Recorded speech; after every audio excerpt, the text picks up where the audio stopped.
Welcome back to another episode of SuckcessFull, the podcast. I'm one of your hosts, Blake, and joining me, I'm one of your other hosts, Justin. And this is the podcast all about the not so subtle truth about success and the art of sucking less in pursuit of it. Let's not waste any more time and get right to the show. There's a great book out there called It's Not the Obstacle, It's the Way. And it's very true. You can either see through it or you can see around it. And I think that a great example of this, when you talk to someone like the AI world or an Elon Musk or someone like that, there's so many people afraid of AI. And I don't know where I stand on this personally, okay? But there's a lot of people really afraid of AI. And what they're always seeing is a new way, a new way, a new way. And it's just interesting to me. I'm not saying one way is right or not. What I'm saying is they're constantly looking for the solution, not the problem. And I think that that's a really great lesson for life, that if you're always looking for the problem, like you're going to wake up and going, can't wait to see what's going to go wrong today, something's going to go wrong. But if you wake up saying, I'm a problem solver, that's a very different mindset. It's a very different, empowering way to look at the world. Little tweaks like that, that's tiny. To say you're a problem solver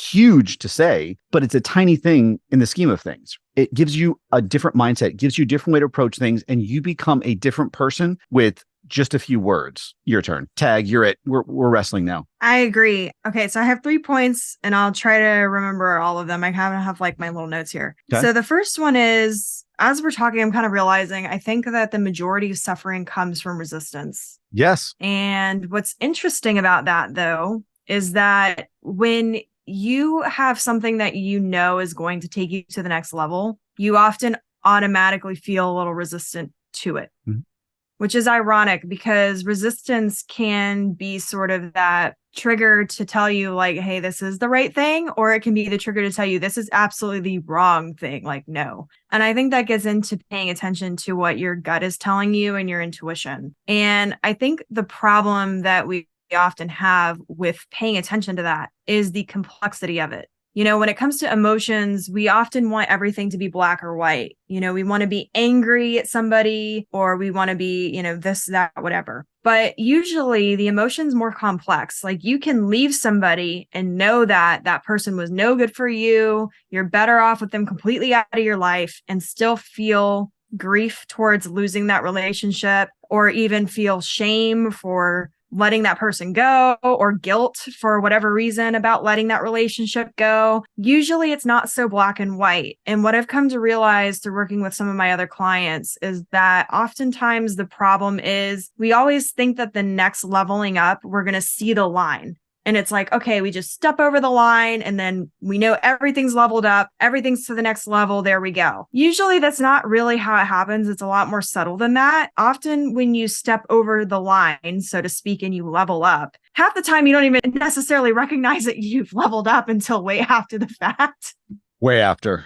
Yes. And one thing that I've noticed with trying to help my clients manifest what it is that they're wanting to manifest is that everybody always has this long-term thing that they want. So they're like, I want to live in my dream house, have my dream job with my dream car, my dream dog, and my dream husband or wife, blah, blah, blah. And there's always these dream things, these big extravagant things, right? There's nothing wrong with having those extravagant goals. All those extravagant goals were given to you because you can reach them. However, the piece that people get lost in and what kind of puts them in the desert of despair in the first place is that they don't know how to get from where they are now to that point. And they are looking for the line of the leveling up. And when they don't see the line, they think that nothing's happening. And so what I've had to tell people is I'm like, listen, I understand that you want your goals. And I understand all the gurus are telling you, oh, you got to focus on your goal and you got to focus on what you really want. That's all great. But like when you're living in the future, always, you're not present for the present and you're not present for the future when it comes and becomes the present because you're still looking forward. So what I've had to tell people is if you're feeling like you're in the desert of despair and that's the reason, what do you need right now? And what do you want right now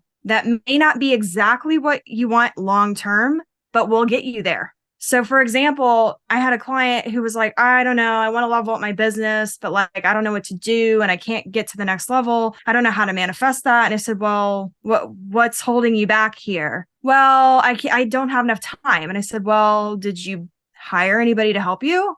Well, no. But, I'm going to have a lot of employees, that's the plan. And I said, okay, but you've got to start from somewhere, most companies, unless you get a big investment, if you're doing it yourself, you don't just hire a whole group of employees. You have to hire a first group of teammates or one person even to start. I said, you've got to do the first step instead of skipping all the next ones. And that's the problem too, is like when we get in the desert of despair, it's like we just want everything to be better. So we start jumping ship, or we start making impulsive decisions, or we're not thinking about the steps and we try to skip steps. You're not going to be able to skip the step. If you skip a step, it's because you were already prepared and had everything with the opportunity ready and you were able to move forward, but it's not because you were intentionally trying to skip a step. When you're intentionally trying to skip steps, it's not going to work.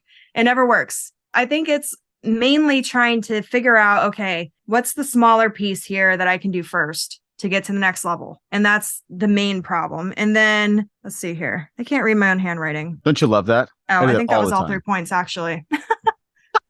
I just nice didn't job. Separate them out. Well, to me, you nailed it. So good job. I think it's very interesting to me because I think, especially in what you're saying there, that it goes like luck, right? Luck is a manifestation of being prepared and setting yourself up for success. Like luck doesn't just come out of thin air, right? It's, yes, a good example would be like, yes, you win the lottery. Yeah, that's 100% luck. But again, the odds aren't in your favor. Like that's not the kind of luck we're talking about here. It's not, though, because if you never bought the lottery ticket, you never would have won the lottery. Again, you have to put the effort in. Mm-hmm. You're right. You got to take the action. Active action. Fair enough. I cede. You're 100% right. I think that though we discount when you say, well, that person's just lucky, right? Like Kelly, my wife's a great example of this. If it can go wrong, it will go wrong for her. One day she was going to school and she came back and she goes, I can't find my car keys. I don't know how you lose them in a bike. Like, and they weren't like, she has like a little bike basket in the front of her bike. Nothing else fell out. Like, lost her car keys. And I'm just like, it's silly that just doesn't happen to me. And it's just funny because that's just Kelly, right? Like she'll buy like a brand new pair of pants and then she'll leave them in the store. And you're like, how did you do that? That kind of thing. And I think that I don't know how to explain that kind of stuff, but the way I try to interpret it for her is that it's a lifetime of reference points to those things. So it like happens naturally that way. And so what we've been working on is trying to change those reference points so it doesn't become so common. And it's funny because a great example for me is that people get annoyed with me all the time because I get away with things all the time. I cut in line. I do all these things, not because I'm a dick, but just because I can talk my way in and out of most things. Years ago, we went to this really cool Christmas festival they have here. We bought tickets to go on a sleigh ride, but it wasn't until like 10 o'clock at night. And Kelly was still pregnant at the time. And we were just all exhausted. It was 7 o'clock. So I walked up and the lady's like, listen, I can't do anything for you. And I'm like, can I just exchange ticket? Can I do something with somebody? And they're like, no. And I'm like, well, we're not going to make it till 10. So I walk up to the front lady and I'm just like, look, and there's a huge line. I said, look, she's pregnant. I bought the ticket. I'll even give a ticket to somebody because I don't want it to go to waste. Is there any way you can get us in early? She's like, oh yeah, we'll get you in right now. Just walked in and we got right on. And Kelly was like, how did you do that? And I go, you have to ask. Like, you can't just assume. If you assume it's not going to work, 100% of the time, it's not going to work. But if you go out there and try it, and all I did was try it, like, it was a 50-50 shot for me, but I knew it wasn't a 0% shot. At least I had something going in my favor. And so I think that's the really big distinguishing factor here. So if you are stuck, if you are in that place of despair, you've got to take a chance on something. You have to. You've got to take action. You've got to move yourself forward because, the great saying is you miss 100% of the shots you don't take. It's true. Like if you don't try, you're destined to fail. Well, and I think it's recognizing the opportunity in the first place. They don't always present themselves as the way that we think. And a lot of my clients recently have been receiving synchronicities and they're misinterpreting it because as we've talked about, I have one client in particular, she's like, I keep getting all these signs that I need to take action. I need to take action and I'm doing it and nothing's like happening. And I said, well, what actions are you taking? And she started listing them out. They all had to do with her career. And I said, well, those aren't the actions you're meant to be taking. And she was like, what?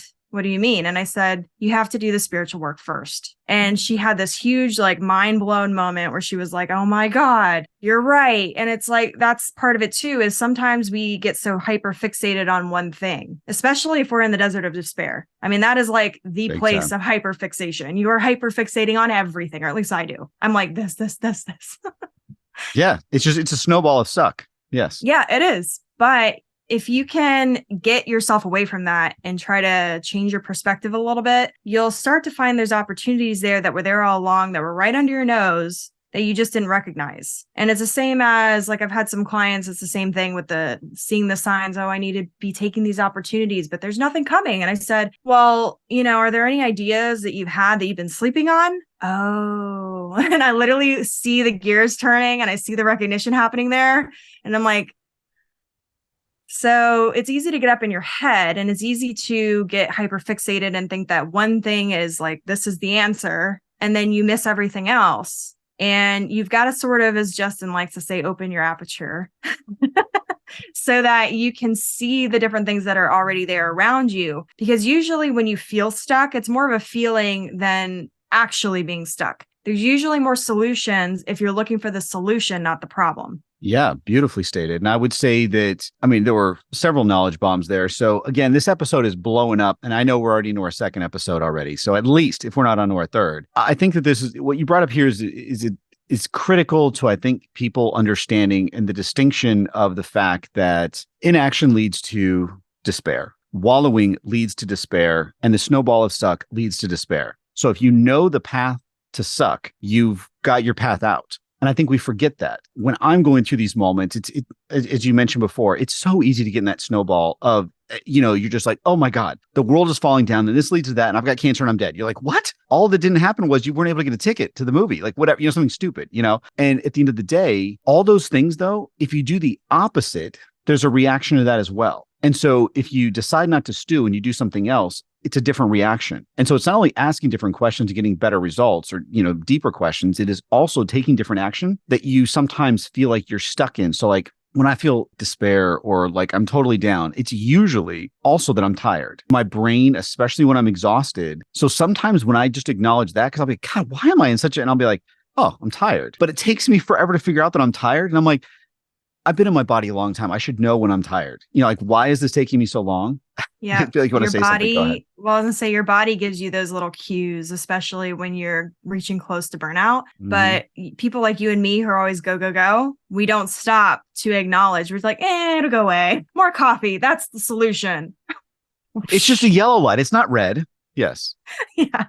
Coffee is the solution, I would say. Now, I will on a completely different side note here. I do want to mention this because sometimes good things just pop up. So I think this is like for me, because it just made you mentioned coffee here. And this happened to me, must have been Saturday because Kelly was out of town at Bailey's cheer competition. So I went to get the mail and there was this giant box, like huge box. And it's kind of exciting when you get a big box. You're like, yes, okay. It's addressed to me from this company called Bones Coffee. I've never heard of Bones Coffee. I've never bought anything from Bones Coffee. I don't even know who gave it to us. Someone sent over a huge box of coffee to me, but they knew it was me because it was all decaf. I was going to say, you don't really drink coffee. I was very confused for a second. Well, that's where I was going with this, but so it's interesting because obviously it was someone that knows me and knows that I don't drink coffee, but knows that I like the flavor of without the caffeine. Got a huge box of it. There was no note. There's nothing inside, but it was a great feeling to know that someone took that. And I'm still trying to figure out who it is and whatever. But the point of it is that I didn't take that as like, oh, this is just for me. I took it as a chance for me to remind somebody that I can give something to. It awakened me to like, oh, this would be nice if I did this for someone else too, that kind of thing. And so it's kind of that cool play it forward moment. And I think that when those moments happen, because to be honest with you, I was incredibly jet lagged. I was tired. I was taking care of my kids are unbelievably great, but they're exhausting. They're just like giant energy factories. And it was like 6:00 at night on a Saturday and we'd been going all day. And I was like, I'm so tired. And this box came and I was like, what's in there? Like, hey, because nothing bad ever comes in a big box. Well, maybe I should knock on wood, but very rarely do you get like a bill in a giant box. Nothing bad. Like big boxes usually are good. Now I'm going to totally jinx myself. I'm sure tomorrow I'll reach out to you and be like, I got a big box today. It was not good. It had a rat in it or something. Yeah, exactly. Or, someone's hand. You're like, what? Ugh. Yes. Okay. So what's in the box? Anyway, that's my 7 reference for the day. I was going to say you took it to a place there that I that scene to me to this day still freaks me out. Like that entire movie scarred me for life. It's so traumatizing to watch that movie. But the point of it is that yes, I guess some things in a big box can be bad. Okay. I secede that point. However, remembering that good things do happen sometimes is also another way to reflect and get back to your center, to get back to whatever you want to call it, the flow state, the place of goodness, because little acts like that make a big difference. Like one of the things I do whenever I'm down, I usually go to Starbucks to like pick myself up. But what I do in there, I always pay through the app. And in the app, it pops up and says, hey, do you want to tip this person? I always tip the person, especially when I'm in a bad mood, because I'm like, you know what? They deserve it, and it helps me feel better, just a little bit better. And so I think those little moments in time help a lot too, that realizing that everyone's going to struggle with something, but it's not about you at the end of the day. No matter how important we want to be, no matter how special we like to think we are, it's never about us. It's always bigger than that. And that helps me a lot too. What are your thoughts? I agree. I think when you start getting into the desert of despair, it's easy to think that the universe is conspiring against you. Mm-hmm. Karma came to claim a debt and like all these things. But usually it's not something like that. It's usually a change that you incited in some way, or something just happened that, because you have to remember, like, people often think that all their manifestations are only about them. And especially people, I guess the easiest example I can give is people who are looking for their soulmate, their husband, wife, whatever. And they come to me and they're like, I can't find them, this and that. And it's like, they think that, where was I going with this? I lost my train of thought. Someone needs some coffee. I just straight up forgot entirely what I was saying. You talked about relationships, your significant other. Yeah. Finding your special person. I'll help you out. I'm going to throw you a right lifeline. Before? What were we talking right before this? You said Blake, something that brought this to my attention. Here's how my brain works. I'm great in the moment and then I just forget it, especially when I'm having a deep conversation like this, because I'm like, I can't recall because I'm looking at the next thing, like I'm listening to what you're saying and like playing it ahead. My brain does not reflect that far back. Now, in an hour from now, I will be able to remember. But right now it's like, were we talking? I don't even know. Oh, I remember. Okay. See, there you go. Distraction. Go. Okay. People who are looking for their soulmate, they always think that like it's only about them or their significant other, whatever you want to call it. It's only about them. And they're like, oh, I'm putting myself out there. I'm working on myself. I'm doing all these things. And I'm like, you have to remember, though, that when you are manifesting something that requires other people. So like film is another good example. If you're trying to manifest doing a film, you can't do it by yourself. Never. You have to have a team. So if it's something that's not just involving you, it's not just you and your free will that the universe is having to like manipulate. And people forget that those things have to be in line too. And timing also plays an important part in whatever it is you're trying to manifest. So for people who are always like, oh, I'm trying to manifest my whoever, I'm always like, well, okay, but you have to remember that you may be doing everything, but that person may not be ready. You're trying to manifest something that's also someone else's free will, a whole different person. So it's the same when you're manifesting something moving forward. Like if you're wanting to build a company, for example, and you're wanting to build a team,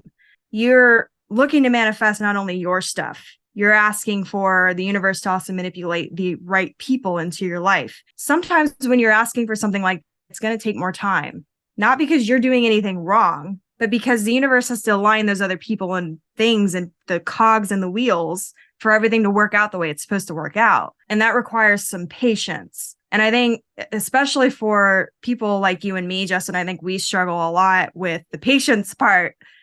We just want to keep going. And we're like, let's go. What's taking so long? We forget these things. And being patient and being in a waiting energy are also two different things. I want to say that because a lot of people who think, oh, I just need to wait. No, you don't need to wait. Waiting is not the energy. Waiting is a lacking energy. Don't be in a waiting energy. Be in a receiving energy, but be patient. And I think for me, most of the time when I'm in the desert of despair, it's because I have an expectation of something coming sooner than it has, and I'm frustrated about it. Or I feel bored because that thing hasn't arrived yet. And for me, the boredom has been more of a problem than anything else because I'm so like focused on the next thing that I get bored very easily when the next thing hasn't come yet. And I'm just like, I'll go do something else, and I get distracted. And I used to be really bad about that when I was younger. Now I'm like, okay, I'm just bored. Let me go do something fun instead and put that energy into a more productive thing and not get distracted and then not take on a project I don't actually want to take on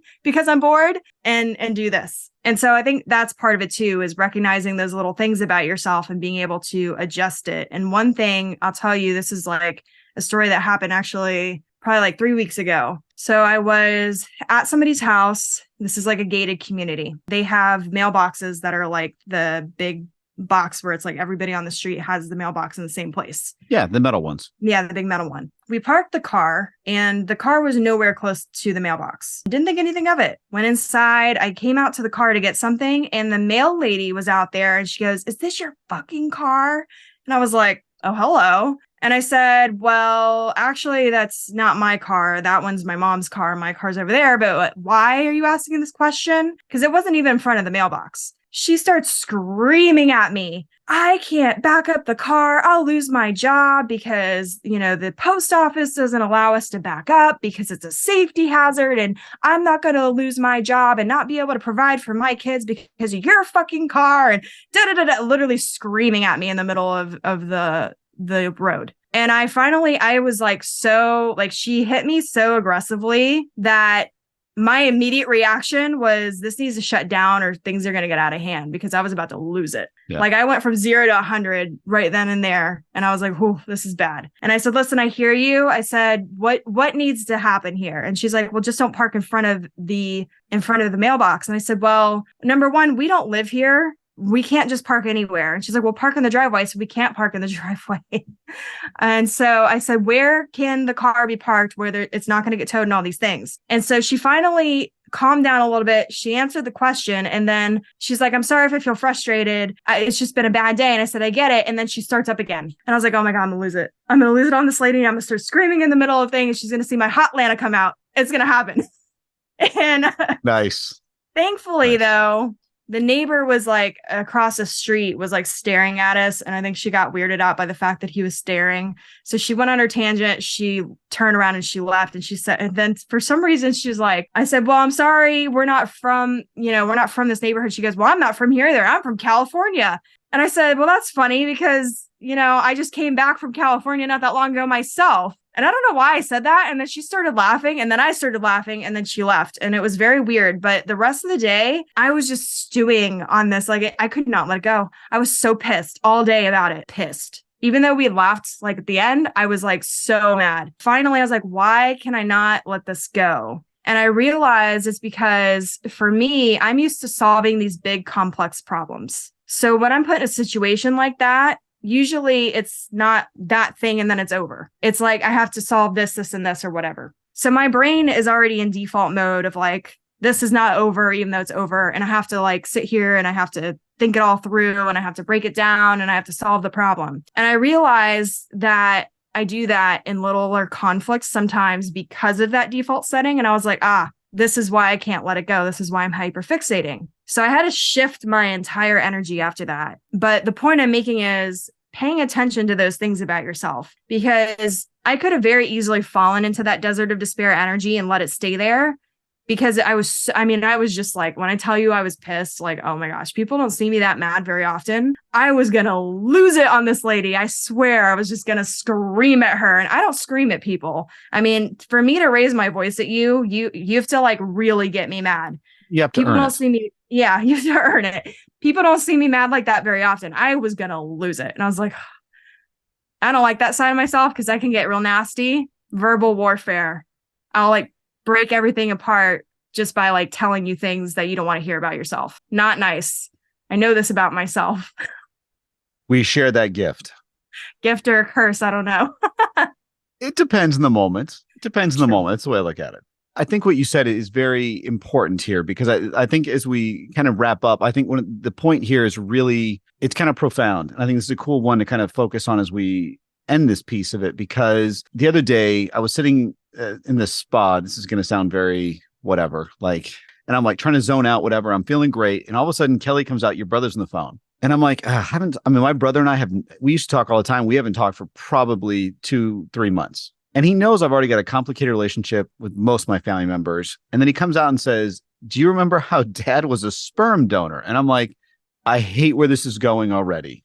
He's like, "I found we have a new half brother." And I was like, I don't want to know anything about this person. And I'm sitting there trying to relax. And now like it's bringing back a flood of memories for me. And Kelly's like, "Don't you have anything to say?" And I'm like, "I have nothing to say. Please leave." And I was just, I mentally, because I was going to go in default mode and it was not going to be good. It was going to be something that I would regret. So I was like, my brain has gotten to the point where it was actually really smart. It just shuts down and goes, it went blank. I literally could not say anything else. Like it was the weirdest experience. And I felt very, very grown up for a second, because instead of like wanting to attack, which would be normal, like, why would you even tell me this? Like, I know you're trying to get a rise out of me. It was like, I have nothing to say. It just nothing else to talk about. But it is one of those things, like you were saying, that would just get me going normally. And so I think that maybe it's a test sometimes in the universe, maybe it's whatever. I don't know the exact reason for it, but I think your reaction to these things is always important. The way you handled yours sounds like very appropriate. And the laughter at the end is somewhat cathartic. And then you get frustrated, like, why is this bothering me? You start diving into this and it gnaws at you. And I hate that feeling. Yeah. Well, it gnawed at me even more because I was like, we ended on a laugh, but I still can't let it go.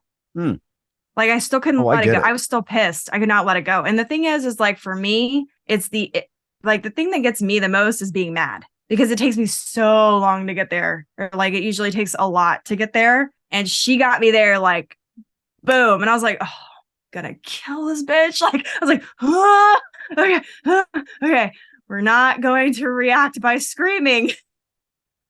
Yes. All right. Okay. We're good. We're good. Yes. Spirituality is good. But I think that sometimes, and I don't know this is the right answer either, but I do feel that sometimes those opportunities are thrust upon you and you do need to choose to act. Like, there have been times when I've been engaged. I have a very strong fight complex in me. When someone pushes, like, okay, this isn't, it's no longer a push. It's a, it escalates very quickly because I hate feeling attacked. I for whatever reason. And the funny part is, no one in my family is this way. I am the most aggressive person in my family, and I don't get it from any relative I've ever met. They're all very peace-loving, calm people, and I am not. And I can think of a couple times in life when I was pushed, and finally I was like, okay, I was pushed to a point where I think it was a test of some kind, and I did react. I don't know if it was the right way to react, but I reacted. And I think that those moments also are important to learn a lesson about yourself, and to take that time to say, was that the right response? Okay. Was it measured? Was it not? All those things, and reflect on it and then learn from those, because sometimes you are going to be pushed in a situation where you do have to react, and you're going to be pushed to a point where even the most calm person is going to go, yeah, fuck you. Let's go at this. Yeah. I think those are important moments too. And I think that's all part of this process. And so as long as it doesn't snowball and blow up into something bigger, I think it's very healthy sometimes. And I think I'm hoping that most of those have all happened in my life, because I hate them. But I know that there will be more in my life, and there'll be more in yours, and there's going to be more in everyone else's here. But I think the measured approach, the understanding of what you can and can't take, pushing those boundaries in terms of what you think, doing what's right in those moments and handling it in the best way you can, is always going to pay dividends. React appropriately as best you can. I agree. Reach for the most loving version of yourself you can muster at the time. You're so good with these words. Like the whole waiting thing earlier, like the waiting energy versus act. Like, I love that crap. Like you're very appropriately worded a lot of the time. And sometimes the way I described, someone asked me, I think it was actually my mom, or maybe it was Phil. It was someone who was asking me that I was talking to recently, was very funny, that knows the both of us, and was like, so how would you describe Blake? And I said, she's a ballerina with words. I'm a boxer. And well, no, because you're very elegant in your words. And I feel most of the time I'm just like, like this to it. And I think it's a nice balance. So I'm going to end today on a nice compliment for you. That's what I mean it to be, at least. Oh, thank you. Yeah, I will dance, and you can, and I'll dance, and yeah, we'll get it. We'll get our points across. You don't want to see this white boy dance. That's all I got to say. I do the white man overbite. I do all that kind of stuff. It's not a good thing. The it's just step not. and snap. I'm not that bad, but I do I do like what I call the rubber hips. Like the rubber hip thing a lot, where it's big side to side movement, kind of like the bob and head. Like, anyway, snake. It's not good. Yeah, it is. It's a skit, man. It's a skit. Well, it's funny today on this journey that I think that we went through a lot, and I can't wait to hear everyone's comments on this. But more importantly, I think we learned more about each other too in this process. And I think it's funny of how many things we came up with in this period of time. There are so many examples of this. I know we can keep going. And it's one of those things that there is no perfect answer here, but I'm really looking forward to what you guys have to say. Give us examples. And honestly, it'll help give us even more topics in this area, because this is something that I think that is an endless bucket of importance. But I hope today was really beneficial for everybody. I hope we had a big impact, and I had a lot of fun as always, Blake. Thank you. I had a lot of fun too. And to put in a really stupid desert joke here for a second. Please. Sometimes our humor is very dry. Ah, ha, ha, ha. And sometimes I told you that was really bad. very spiky. Yes. It was good though. I think I can't top it. So I'm just going to stop there. Well, Justin, as they say, all good things must come to an end. Alas, they must. However, this isn't the end, because next week, same time, same channel, we drop another episode. So get excited, because we're going to be diving deeper into all the topics of the not so subtle truth about success and the art of sucking less in the pursuit of it. So join the conversation below, and don't forget to subscribe.